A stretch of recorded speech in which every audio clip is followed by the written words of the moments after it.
안녕하세요, 구독자 여러분. 이PD입니다. 홍 기자입니다. 송상훈입니다. 네, 오늘은 그 시사 문제로 중국 정치에 대해서 한번 얘기를 해볼까 합니다. 중국 정치 문제 참 민감한 문제죠.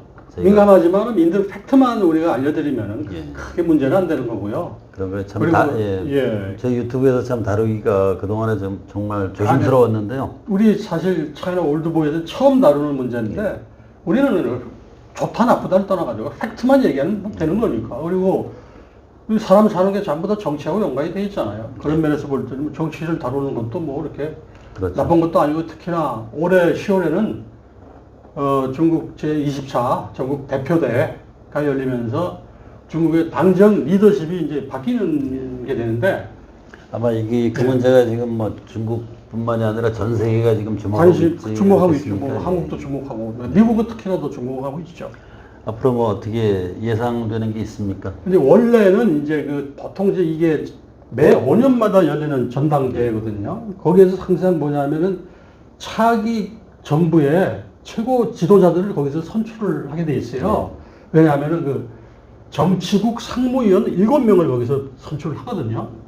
근데 보통 보면은 이제 그동안의 관례가 67세 이전은 계속 현직을 유지하면서 올라가고 68세부터는 은퇴하게 돼 있어요. 올해는 뭐 홍콩이나 이런 외신들을 보면은 깨지지 않을까라는 얘기들을 많이 하고 실제로 깨지는 걸로 알고 있어요. 근데 제가 보기에는 이번에는 좀 특수한 케이스 같아요. 그렇죠. 네. 왜냐하면은 정권 교체, 네. 중국에서도 그런 문제가 있었지만 그 이외에 이제 코로나19로 인해서 판세가 좀 많이 바뀌어졌고, 두 번째로는 거기에 따른 이제 경제 문제, 이거를 누가 책임을 질 것인가. 그렇죠. 리더십이 지속적으로 이어져야 된다, 이런 말씀이시네요. 그렇죠?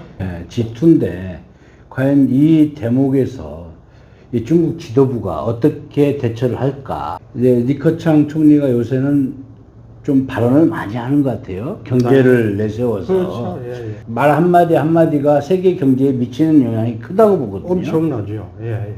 세계 경제에 지금 뭐 거의 10% 이상을 아마 중국이 포션을 차지하고 있는 걸로 알고 있는데, 그 뭐 당연히 그 영향력이 클 수밖에 없는 것이고. 또 앞으로 취해질 조치들이 그렇죠. 지금까지 그 코로나19도 있고 또 경제 정책을 계속 유지해서 어떤 안정화시키자는 그런 의도가 이유가 있는 거죠. 있기 때문에 아마 이 리더십을 지속적으로, 현재 리더십을 갑자기 바꾸는 건 좋지 않다. 아까 말씀하셨다시피. 그래서 아마 리커창 총리도 지금 발언을 많이 하고 그런 것 같은 느낌이 들기 때문에. 가장 큰 이유로 지금 되고 있는 거죠. 그렇죠. 이제 아직 제가 볼 때는 지금 어떻게 보면은 리더십이 상당히 안정적인데, 이걸 굳이 판을 흔들어 가지고 이렇게 할 필요가 없다는 그런 아마 지도부의 생각이 있는 것 같아요. 개인적인 생각으로는 네. 저도 이제 중국 생활을 오래 그렇죠. 해왔기 때문에 지켜본 결론은 이거는 저는 이제 흐름이다 이렇게 생각을 하고, 깨지는 게. 예, 그거는 뭐 지금 현재 상황상으로는 제가 제 말을 100% 표현할 수 있는 길이 없는데, 일단은 그렇다고 치고, 네. 두 번째로는 과연 7명의 그 상무위원들이 그렇죠. 어떤 사람들이 배정이 되느냐에 따라서 그렇죠. 향후 예. 10년, 5년, 5년 정도라고 볼 수 있어요. 예. 어떻게 정책이 펼쳐질까. 네. 거기에 대해서 제가 나름대로 좀 생각을 하고 있습니다. 지금 예상은 지금 이제 큰 변화가 없을 거다. 그렇죠. 제 얘기는 이제 큰 교체가 없을 거다. 이런 칠상파라가 이제 이번에 깨지는 걸로 사실은 뭐 우리가 봐도 무방하고, 우리 송 사장께서 말씀하셨다시피 앞으로 5년, 한 5년 정도는 이 체제로 크게 흔들림 없이 갈 수 있는 그런 상황인데, 특히나 이제 정치국 상무위원들이 많이 바뀔 것 같지는 않아요. 저도 그렇게 생각합니다. 예, 그 중에서 이제 한정이라고, 이제 상무부총리죠. 54년생인데 칠상파라 그 관례로 따지면 올해 은퇴가 확실해요. 그런데 근데 이제 그분이 혹시 상하이방 아닙니까? 상하이 방인데 예. 뭐 지금은 뭐 어떻게 보면 개파라는 게 좀 많이 그 저 의미가 상하이 방이면서도 그렇죠. 시주석의 사람이다. 저는 이렇게 보고 있는데. 의미가 많이 퇴색이 돼 있어가지고 예. 어쨌든 그래가지고 한정 상무부총리가 정치국 상무위원회에서 배제될 것 같지는 않아요. 배제될 것 같지는 그렇습니까? 않고 그 다음에 이제 리커창 총리가 그렇다면 나는 57세밖에 안 됐는데 나는 왜 나가야 되는가? 라는 그런 입장인 것 같고 연초에만 하더라도 리커창이 은퇴하는 걸로 나와 있었어요. 그런데 아마도 제가 볼 때는 이런 분위기라면은 본인도 은퇴는 안 할 것이고 주변에서도 만류하겠죠. 그러다 보면 이제 올해 10월에 상무위로 다시 선정이 되면서 아마 내년 3월에 14기 전인대에서 총리는 못할 겁니다. 연임 3년이면 안 되니까. 그래서 아마 권력 서열 2위의 그런 지위를 가지면서 전인대 상무위원장이 되지 않을까. 그런 생각이 듭니다. 네. 사실 중국에도 개파가 있다고 저는 근데 이제 확실하게. 그 과거엔 그랬었는데 제가 볼 뭐 때는 공청단이 그렇죠. 태자단이 유명무실하게 돼 있어요 지금. 개파는 이제 사라졌다고 보고 우리 외교부장을 하고 있는 왕이 예. 왕이라고 있는데 이제 이 왕이 부장도 53년생이에요. 그럼 은퇴해야 되는데 이 왕이 부장도 아마 은퇴를 안 하고 지금 국무위원인데 정치국 국무위원 네, 그래서 25명 중에 아니죠. 25명이 정치 그 밑이죠. 국무위원 밑인데 그 아마 10월에는 정치국원 25명의 정치국원으로 입성하면서 외교부장을 계속 할 것이라는 그런 전망이 나오고 있는데 양재츠 은퇴입니다. 의원은 예. 이제 양 정치국원이 지금 이제 외교 담당 정치국원인데 50년생이에요. 여기는 이제 아마 그 은퇴가 확실하고 과연 일관성 있는 외교 정책 중국이 지향하는 바가 저는 그렇다고 보거든요.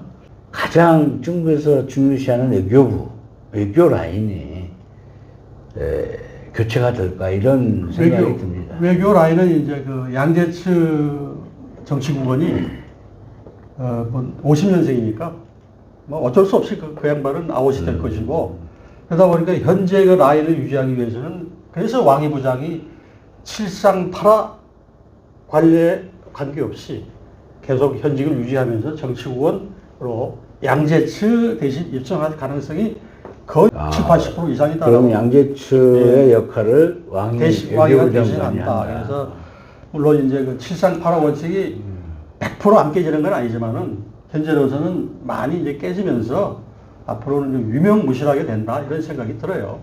왕이 외교부 장관이 문재인 대통령이 중국을 방문했을 때 네. 뭐 팔을 친다든가 사실 한국에 갔을 때 그랬죠. 예 언론에서 보도되고 네. 그거를 이제 좀 감히 뭐 이런 뭐 표현을 했었고 한국 언론에서 네. 이제 왕이 부장하면 또 한국 언론을 통해서 한국 국민들한테는 또 이미지가 안 좋죠. 툭툭 치고 그랬으니까. 예. 단지 이제 카리스마가 있는. 양재스한테는 또 꼼짝 못 하더라고요. 아, 그렇죠. 뭐. 이제 어쨌든 뭐 그래가지고 이러다 보니까 칠상파라 원칙이 깨지다 보니까 얼마 전까지 그럼 나는 정치국 상무위원이 되겠다라는 생각을 했던 그런 젊은 신진 뉴 페이스들이 있을 거 아니에요. 근데 또 상대적으로 불만이 많지 불만이 않겠습니까? 뭐 5년 처음 되니까 그래서 제가 볼 때는 이제 그런 예를 들자면은 천민월, 중경시 서기, 그다음에 후춘화 부총리, 광동성 서기 지금 부총리죠. 부총리가 아마 그 정치국원으로 이제 물론 이제 후춘화는 지금 정치국원이지만은 그래서 천민월은 뭐 제가 볼 때는 그 동안은 정치국 상무위원이 유력했는데 잠시 좀 참아야 될 것 같고. 한국과 중국과의 관계 거기에는 이제 플러스 경제와 문화 대표적으로 두 가지 프레임을 가지고 얘기를 하면은 과연 앞으로 어떻게 진행될 것인가 과연 이제 그런 부분에 대해서 우리가 메시지를 좀 전달해 줘야 될 것 같아요. 제 생각에는. 글쎄요, 뭐 그런 네, 아니 뭐 게 판단하는 것도 그렇지만 저희 몫은 그냥 그 현재 상황 어떤 그렇죠. 예측하고 예, 예. 나머지 이제 어떤 한중 관계에 뭐 이렇게 흘러갈 것이다라는 판단은 이제 독자들 나름대로 하는 거 그렇죠. 아니겠습니까? 그래서 이제 제가 볼 때는 우리 송상훈 사장님의 말씀을 충분히 이해하는데 한중 간의 문제는 리더십이 바뀌거나 또는 이 리더십이 지속되더라도 크게 변화는 없어요. 그렇게 보시면 될 것 같고. 이번에 칠상파라 그 원칙은 거의 그 한 70년 된 거 아닙니까? 공산당 중국 70년은 공산당이 아니고 제가 볼 때는 그 창립된 이후 아니 그건 그런 아니고 건 아닌가요? 그건 아니고 그 한 개혁 개방 이후에 예. 예. 그런 식으로 이제 관례가 아니, 등서평도 예를 들어 국가주석은 2번 하고 내려왔잖아요. 주석은 안 했고요. 군사위원회 부주석을 했죠. 그러니까 중국 네. 국가주석을 한 다음에 아니, 한 거 아닌가? 안 했나요? 예, 안 했고 그 양반은 뭐 톱의 자리에 있지는 않았어요. 맞고 실세였지. 그래서 이제 하여튼 이런 관례가 지금 제가 볼 때는 완전히 깨져가지고 송상훈 사장께서 염려하듯이 우리 그 리더십의 변화가 한중 관계에 영향은 크게 미치지 않을 것이다라는 결론을 내리고요. 그래서 제가 볼 때는 중국의 이제 지금 정치 지형은 올드보이들은 아무튼 적어도 저희 5년 동안은 영원하다. 예. 예. 그 역시 그 올드보이들이 계속 예. 꾸준하게 이제 활약할 것도 기대가 되네요. 그렇다고 뭐 저기 영 보이들이 뭐 이렇게 좌절할 필요도 없어요. 왜냐하면은 자기들도 5년 후에 하다 보면은 칠상파라 원칙이 깨지니까 아무튼 뭐 올드보이들이 영원할 수 있죠. 중국 내에서는 아무튼 이제 최소한 5년 동안은 이제 더 늙어간다는 얘기 아닙니까? 좀 이제 아니 근데 뭐 요새 보여준다는 거. 요새 그 뭐 우리 사람들의 그런 요새 사람들의 그 뭐 신체적인 그거나 그런 거 보면 때는 뭐 70은 아무것도 아니잖아요. 그렇죠. 예. 아직 전 70이 안 됐습니다만은. 사실 뭐 저희 네. 올드보이 저희 방해하고 있지만 올드보이들한테는 아주 좋은 소식일 수가 있는 거죠. 그렇죠. 또 한편으로. 예, 그래서 우리 차이나 올드보이 우리 저 이피디나 홍 기자나 우리 송 사장님은 네, 리더십의 예. 변화가 없다는 것에 대해서 굉장히 흐뭇하게 생각도 하고요. 키 센텐스는 중국의 올드보이여 영원하라. 네, 감사합니다. 감사합니다.